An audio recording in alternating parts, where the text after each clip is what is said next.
Surface level conversations suck. They are horrible. And sometimes it feels like we're in a mindset where we're just stuck, right? Like nothing we say can get a conversation going into a more in-depth and engaging conversation, right? We feel like we have nothing interesting to say. We have nothing to add to the conversation that could make it more engaging, right?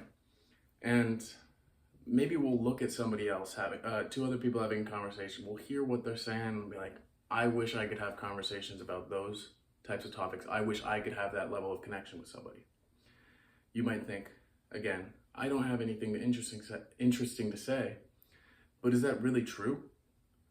Do you not have those in-depth thoughts? Is it not that you're just keeping them to yourself out of fear maybe? Right? Are you worried what people are going to think when you say what you truly think? That's what I do. I do it quite often, right? Last night, I was hanging out with the girl I'm talking to, right? Laying there on the bed. Right now, I have horrible cognitive function because I've been sick. I have an infection and it is causing a ton of inflammation in my brain. I just can't think, right? I'm stressed, a little bit depressed. My brain's not working. I'm sitting there, bored. She's bored. Clearly, we're just sitting there, not talking, right? That's a sign of boredom if you're not. You don't have any conversation to keep going. And I just use my discipline to say the thing I'm thinking, which is about the fact that it takes discipline to have an in-depth conversation. I used my discipline to talk about the fact that we're not having an in-depth conversation, and it created an in-depth conversation. It cured the surface level conversation that we were having, right? And again, when you are thinking the thought, I have nothing interesting to say, is that not something interesting to say? Is that not something that you could build off of, right? You say that out loud and then you develop on that idea, right? It's okay. You say, I have nothing interesting to say. The next logical thing is, I wonder why I think that way.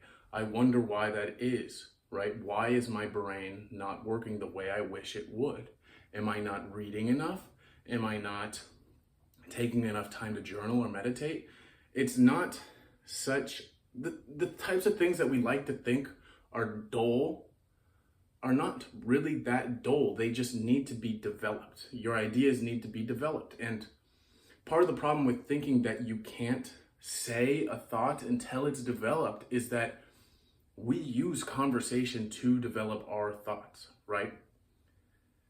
You say the first sentence, the statement, right? Statement maybe being, I have nothing to say.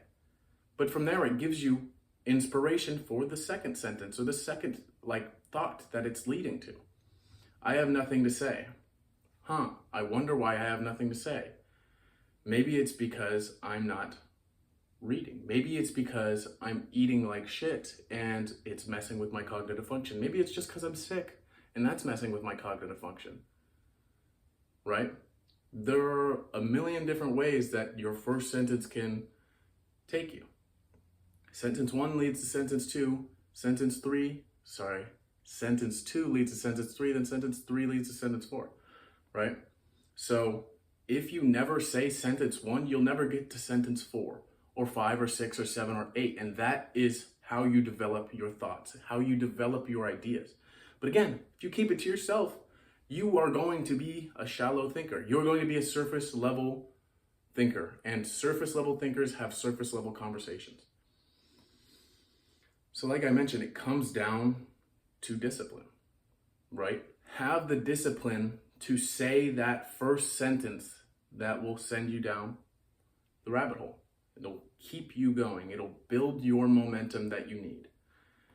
I mean, if you say, a lot of the times you'll say something and, well, partially the reason you don't want to say it and you have this fear of saying it is because you don't like the way you'll be perceived based on that one statement, right? Because the first statement, there's no context to it until you add those second, third, fourth sentences, right? If you just say, oh, I have nothing to say right now, you just kind of seem boring, right? You seem like a dull person if you say that. That's what my fear would be, at least, if I were to say that in conversation. But there's context behind it that explains yourself, right? You give that context in the second and third and fourth sentence. Say, wow, I have nothing to say right now, but it's probably because, I don't know, I'm sick right now. I just have poor cognitive function, you know? That is a lot less scary of a thing to say. But you have to say that first sentence to get to the reasoning portion, right? The explanation, the context. So we might be scared because of how we'll be perceived by the first statement, the initial statement.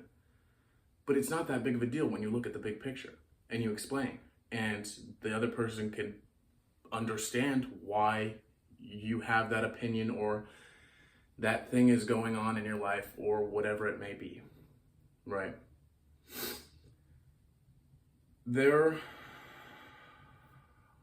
are a lot of things that you are never going to experience if you keep your ideas to yourself and keep your ideas from expanding. I think it's worth having the discipline to initiate a conversation. It takes vulnerability too, right? Again, you have to be able to commit to showing yourself as you really are, warts and all. So I say, go have a conversation. Go have an in-depth conversation. Be yourself, right? Thank you guys for watching. I hope you have a good rest of your day.